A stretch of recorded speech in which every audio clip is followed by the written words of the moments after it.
চলুন একটু কথা বলি গত কয়েকদিনে কি ঘটেছে এবং আরো কিছু বিষয়। আপনারা সবাই এখন জানেন, ভিডিওতে দেখেছেন, আমরা আমি আর অ্যাশ বাফারা আমরা উড়ে গিয়েছিলাম মিস্টার দিগারমোর সঙ্গে দেখা করতে। হঠাৎ চমক ছিল এটা। এটা 4 সপ্তাহেরও বেশি সময় ধরে পরিকল্পনা করা হয়েছিল, কিন্তু সময় বের করতে পারছিলাম না কারণ অ্যাশের সময়সূচি এতটাই ব্যস্ত।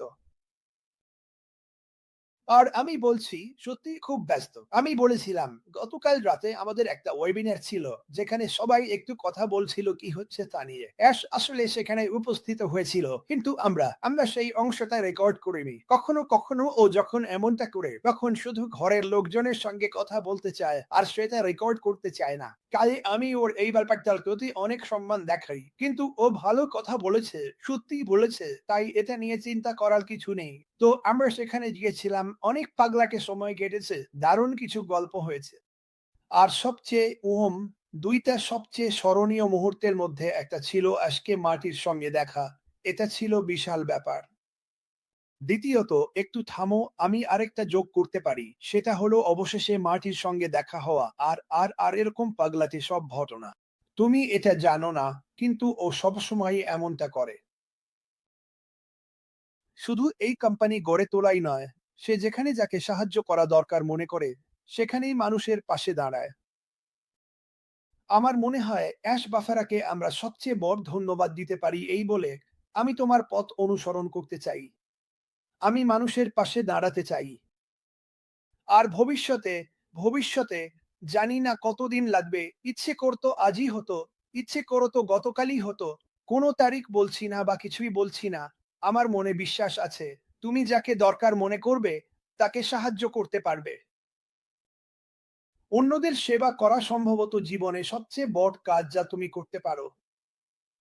এটা কোটি কোটি টাকা উপার্জনের ব্যাপার নয়। এটা হলো মানুষকে সাহায্য করা, একেবারে সহজভাবে বললে এটাই। ঈশ্বরের নিয়ম, ঈশ্বরের আইন, দরিদ্রদের সাহায্য করো, মানুষের সঙ্গে ভালো ব্যবহার করো, তোমার প্রতিবেশীকে ভালোবাসো। ঠিক আছে, তোমার প্রতিবেশীকে ভালোবাসো। তিনি কি বলেছিলেন? তুমি কেন এই ভবন থেকে ভালোবাসাকে বাইরে আটকে রাখছো? আমি আবারও বলছি, তুমি কেন এই ভবন থেকে ভালোবাসাকে বাইরে আটকে রাখছো? অ্যাশ বাফারার কথা ছিল প্রধান ম্যানেজারকে উদ্দেশ্য করে, ওইখানে এমন কিছু মানুষ আছে যারা এখানকার মানুষদের ভালোবাসে, তারা ভেতরে এসে তাদের দেখতে চায়, আর আপনি ৮টা বাজতেই দরজা বন্ধ করে দেন। আর তিনি এটা করেছেন সবচেয়ে সুন্দর পেশাদারি ভাবে, যা আমি কখনো দেখিনি। এটা এমন একটা বিষয় যেটাতে তিনি সত্যি খুব ভালো। তিনি জানেন কিভাবে মানুষের সঙ্গে কথা বলতে হয়, রাগ দেখানো বা খারাপ ব্যবহার না করেই। এটা এমন কিছু যা তিনি কখনো করেননি, কখনোই না। আর আমি আপনাকে বলি, তার খারাপ ব্যবহার করার অনেক কারণ আছে, কিন্তু তিনি কখনো খারাপ হননি। তিনি সবসময়ই এ ব্যাপারে ইতিবাচক থাকেন। তিনি এখন আমাদের সবার জন্য কাজ করছেন। আপনি হয়তো জানেন না। আমি একটু বলতে পারি, গত কয়েক মাসে অ্যাশ বাফারা পুরো দেশ জুড়ে ছুটে বেরিয়েছেন। আমি আপনাকে বলবো না কেন। আমি মনে করি আপনি জানেন কেন। কারণ তিনি আমাদের সবার জন্য সঠিক মানুষদের নিয়ে একটি অসাধারণ কোম্পানি ও সিস্টেম গড়ে তুলছেন। তিনি গত রাতে যখন এসেছিলেন, আমি তাকে কয়েক মিনিটের জন্য লিংকও পাঠিয়েছিলাম, যাতে তিনি এসে আমাদের সঙ্গে একটু কথা বলেন। তিনি তখন অন্য এক জায়গায় ছিলেন। আমার মনে হয় অনেক সময় যখন মানুষ বলে, "ক্রিস, জানো তো?" তিনি বলেছিলেন তিনি আরবিকটা করবেন। মানে আরবিক নয়, ইন্ডিয়া ওয়েবিনার। আর তিনি বলেছিলেন, "আচ্ছা, যদি যদি সময় পাই।" এবং এখন তিনি সারা জায়গায় ঘুরে বেড়াচ্ছেন। বিভিন্ন রাজ্যে এমন কিছু তৈরি করছেন যা আপনাদের অবাক করে দেবে। আমাকে জিজ্ঞাসা করবেন না। আমি জানি না। আমি আপনাদের বলতামও না, কারণ এটা বাফারার উত্তেজনা। আমি চাই তিনি আমাদের জন্য সেটা তুলে ধরুন এবং যখন তিনি প্রস্তুত, তখন আমাদের জানান কি হচ্ছে। তিনি ভীষণ ব্যস্ত। আর যদি আপনি গতকাল রেডের লাইভে থাকতেন, যেটা আমি অসাধারণ লাইভ মনে করেছি। উনি বলছিলেন, এখানে এসে এসে উ সবাইকে উত্তেজিত রাখা সবসময় সহজ নয়। অথবা শুধু উত্তেজিত নয়, মানুষকে খুশি রাখা, কারণ আমরা সবকিছু জানি না। কিন্তু আমি শুধু এটুকুই বলতে পারি, এই মানুষটা নিজেকে এমনভাবে ঠেলে দিচ্ছেন, যা আমি মনে করি আমি নিজে পারতাম না। সত্যি কথা বলতে উনি একদম থেমে নেই, সব সময় নড়াচড়া করছেন। উনি শুধু অফিসে বসে থাকেন না, এটা আমি এখনই আপনাকে বলে দিচ্ছি। উনি বাইরে যাচ্ছেন, মানুষের সঙ্গে দেখা করছেন, সঠিক মানুষ খুঁজছেন, তাদের সঙ্গে কথা বলতে চাইছেন, তাদের নিজের কাজ দেখাচ্ছেন, জানতে চাইছেন তারা কি করতে পারেন। এটা অনেকদিন ধরেই চলছে। আপনি কি এটা জানতেন? না, এখন জানলেন। তাহলে যখন আপনি বলেন, প্লিজ অ্যাশ কবে কথা বলবেন? আর আমি বলি, যখন উনার সুযোগ হবে, যখন উনার সময় হবে। উনি উনি খুবই ব্যস্ত। যেদিন মাটি অসুস্থ হয়ে পড়লেন, সেদিন উনি আমাকে ফোন করেছিলেন। উনি বললেন, "ক্রিস, আমাদের এখনই যেতে হবে।" এটা ছিল ৪-৫ সপ্তাহ আগে, যখন ১ম শুরু হয়েছিল। ঠিক আছে, আমি বললাম, "কিন্তু তুমি কি মাটিকে জিজ্ঞেস করেছ? ওর সাথে একটু কথা বলো, দেখো ও কেমন অনুভব করছে।" সবকিছু ঠিকঠাক চলছিল। তারপর কিছু ঘটনা ঘটল। আর তখন সেটা হয়নি, যেটা ঠিকই আছে।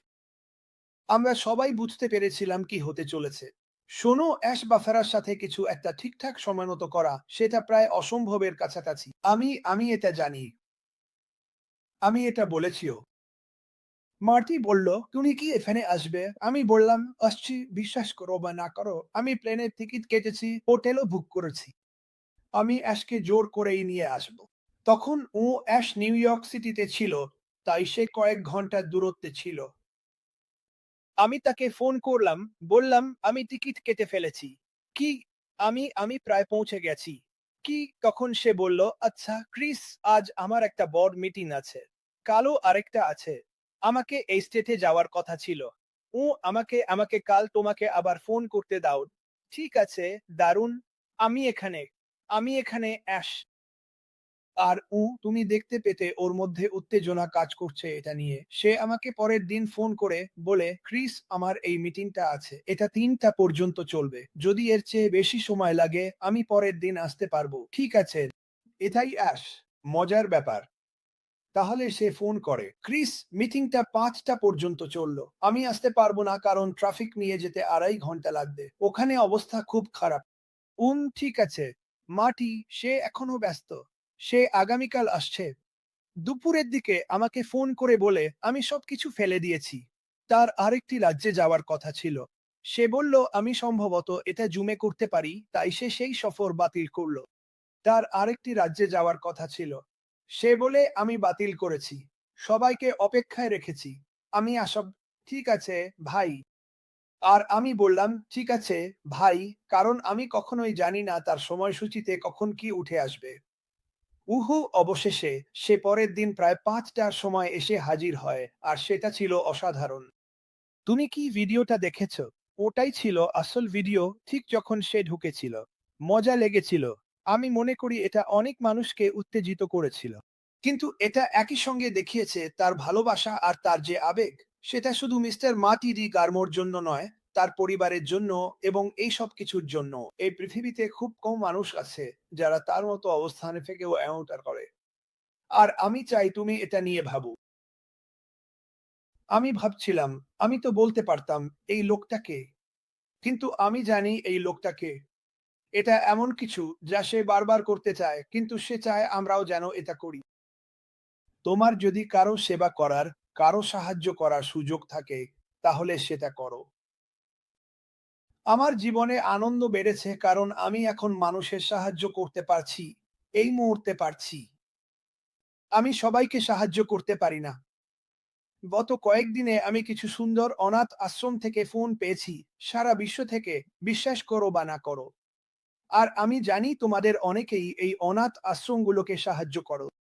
তাদের বেশিরভাগই জানে আমি সিডস একাডেমিকে সমর্থন করি। যখন তারা সেটা শুনেছে, তারা জিজ্ঞেস করে, "তুমি কি আমাকে একটু সাহায্য করতে পারো?" আর আমি বলেছি, "এই মুহূর্তে আমি হয়তো তোমাকে সাহায্য করতে পারছি না, কিন্তু ভবিষ্যতে পারবো।" আসলে ভবিষ্যতে তুমিই পারবে। এর মানে কি? আমি বললাম, "এর মানে হচ্ছে তুমি আমাদের যেটা করছি তার অংশ হতে পারো এখনই। তোমরা সবাই, যারা পাস্টর বা যারা এই অনাথ আশ্রমের সংগঠনগুলো চালাও, ঈশ্বর তোমাদের মঙ্গল করুন। আমি এজন্য তোমাদের ভালোবাসি। কিন্তু তোমরাও, এই কোম্পানি যখন সফল হবে, তখন নিজের সিস্টেমকে সাহায্য করার নিজস্ব উপায় পাবে।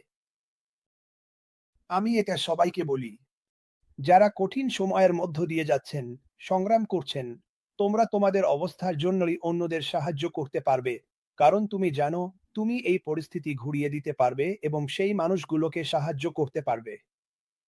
শুধু আর্থিকভাবে সাহায্য করাই নয়, যদি তখন তাদের প্রয়োজন হয়, বরং তাদের এমন জায়গায় নিয়ে আসা যেখানে তারা নিজেরাই দায়িত্বশীল মানুষ হয়ে উঠবে। প্রতিদিন এখানে আসা, আর আমি এটা নিয়ে রেডের সঙ্গে অনেক কথা বলি, এটা একটা বড় দায়িত্ব। প্রতিদিন এখানে এসে সঠিক কথা বলা আর আশা করা যে কেউ যেন সেটা ভুলভাবে না নেয়, এটা বিশাল এক দায়িত্ব। তুমি জানো, অনেক সময় আমরা এখানে আসি, বিশেষ করে আমি ভাবি, আরে আমি এই মানুষগুলোকে কি বলবো? আমি চাই ওরা খুশি থাকুক, উচ্ছ্বসিত থাকুক। আমি জানি বাইরে অনেক মানুষ আছে যারা সংগ্রাম করছে। আমি জানি অনেকেই অসুস্থ। আমি কি করতে পারি? তাদের সঙ্গে কথা বলি, তাদের ঠিকঠাক বলি এই কোম্পানিতে কি হচ্ছে, আমরা এড়িয়ে যাচ্ছি, আর পেছনে ফেরার কোনো উপায় নেই। প্লিজ, এটা কবে হবে? এই প্রশ্নটা শুনি। প্রতিদিন অন্তত ১০০ বার এই প্রশ্নটা আসে। আর আমি বলি, এটা তখনই হবে যখন মুফারে সবকিছু ঠিকঠাক শেষ করবেন এবং আরো কিছু বিষয় মিটে যাবে। তখনই এটা হবে। মুফারেকে তার কাজ করতে দিন। ঠিক আছে, তাকে জানিয়ে দাও যে তুমি রুনিতার প্রতি বিশ্বস্ত। সে জানে, সে এটা কদর করে, কিন্তু সে এখন সবার চাহিদা মেটাতে পারবে না। ভবিষ্যতে তার জন্যই তুমি নিজের চাহিদা নিজেই মেটাতে পারবে। তার জন্যই এটা নিয়ে ভাবো। প্রতিদিন সকালে ঘুম থেকে উঠে তোমার উচিত ঈশ্বরকে ধন্যবাদ জানানো। আমার কথা মনে রেখো, ঈশ্বরকে ধন্যবাদ দাও যিনি এই মানুষটিকে আমাদের জীবনে এনেছেন। ঈশ্বরকে ধন্যবাদ দাও এমন একজন মানুষের জন্য যিনি তার ব্যস্ত সময়সূচির মধ্যেও মানুষকে দেখতে যাচ্ছেন, আমাদের সবার জন্য একটি কোম্পানি গড়ে তুলছেন। চিন্তা করো, আসলে গত সপ্তাহের জন্মদিনগুলোর মধ্যে গ্ল্যাডিসের জন্য তিনি একটা বার্তা পাঠিয়েছিলেন, শুভ জন্মদিন গ্ল্যাডিস। আমার মনে হয় সেটা গ্ল্যাডিসই ছিল। তুমি আমাকে লাইভে এ নিয়ে কথা বলতে শুনেছ। আমি আশা করি না তিনি সবার জন্য এটা করবেন। কিন্তু আসল ব্যাপারটা হলো তিনি তার সময় থেকে ৫ সেকেন্ড নিয়েছিলেন এবং বলেছিলেন, আমি তাকে শুভ জন্মদিন জানাতে চাই। সে একজন দারুণ মানুষ, তুমি জানো ওরা সবাই দারুণ। তিনি সবসময় এটা করতে পারেন না। তোমরা যেসব জিনিস তাকে করতে চাও, যেমন ওয়েবিনারে আসা, তিনি সবসময় সেটা করতে পারেন না কারণ তিনি এতটাই ব্যস্ত। এবং এটাই সত্যি। এবং তুমি এটা আমার কাছ থেকেই শুনছো। আমি আর মার্টি বাসারের সঙ্গে বেশ কিছু কথা বলি এবং তিনি আমাদের একটু একটু করে জানলেন কি হচ্ছে এবং তিনি কোথায় যাচ্ছেন। তুমি জানো আমি এই সপ্তাহে আসতে পারবো না এবং কিছু করতে পারবো না। তিনি করতে চান। তিনি করতে চান। কিন্তু যেমনটা বললাম, যদি তুমি আজকে চেনো, তাহলে তার সঙ্গে কিছু শিডিউল করার চেষ্টা করো। তুমি কি মনে করো সেই দিনগুলোর কথা যখন আমরা বড় ওয়েবিনার করতাম, সে তখন ২ বা ৩ ঘন্টা দেরি করত আর সবাই বলত, "ওহো আমার ঈশ্বর!" এটা কারণ সে তখন কিছু কাজ করছিল। তার জন্য কিছু শিডিউল করা এবং ঠিক সেই সময়ে সেটা রাখা তার জন্য ভীষণ কঠিন। আমি আবার চেকের কথা ভুলে গেছি। আমি দুঃখিত। হাই, লরিলান। কিন্তু এই মানুষটা আমাদের জন্য কাজ করছে। হয়তো তুমি এখনই সেটা বুঝতে পারছো না। আমি জানি এটা। তোমাকে আমার কথা শুনতেই হবে। সে তার কাজ থামায়নি আর থামাবেও না। আর প্রতিদিন এটা আরো বড় এবং আরো ভালো হচ্ছে। সে কি বলেছিল? তুমি বিশ্বাসই করতে পারবে না আমাদের কি আছে। এটা আরো বড়, আরো ভালো। তুমি কেঁদে ফেলবে। তুমি শুধু অবাকই হবে না, এটা তোমাকে চমকে দেবে। তুমি যখন সত্যিটা জানতে পারবে আর জানতে পারবে এই কোম্পানিতে আসলে কি হচ্ছে, তখন কয়েক মিনিটের জন্য তুমি একেবারে অবশ হয়ে যাবে। এটা নিয়ে আমাকে বিশ্বাস করো, ঠিক আছে? আমি এখানে কাউকে মিথ্যে বলার জন্য আসিনি। আমি এখানে এসেছি যতটা সম্ভব স্বচ্ছ থাকতে, কিন্তু বাফারা তিনি নিঃসন্দেহে একজন সেবক। তিনি আমাদের সবার সেবা করছেন। এটা কখনো ভুলে যেও না। এমনটা করো না ভালোবাসাকে বাইরে আটকে রেখো না। তুমি কেন ভালোবাসাকে বাইরে আটকে রাখছো? নিজেকে এই প্রশ্নটা করো। তুমি কি হয়তো তোমার পরিবারের কারো প্রতি ভালোবাসা আটকে রাখছো?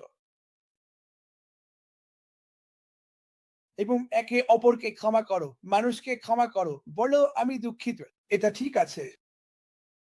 এটাই অ্যাশ-বাফারা। তিনি সবসময় সঠিক কাজ করার উপর বিশ্বাস করেন। তিনি যতটা সম্ভব বেশি মানুষকে সাহায্য করার উপর বিশ্বাস করেন। এবং ভবিষ্যতে তোমার জানার দরকার নেই যে উনি যা করছেন, সেটা আমাদের সবার জন্য কতটা অসাধারণ, কতটা ভালো। কিছু ভিন্নভাবে ভাবো না। কারণ উনি ঠিক এটাই করছেন এবং যখন তিনি সামনে আসার জন্য প্রস্তুত হবেন, যখন তার সময় হবে, তখন তিনি তোমাদের সবাইকে অবাক করে দেবেন। আমি তোমাদের প্রত্যেককে ভালোবাসি। ঈশ্বর আশীর্বাদ করুন।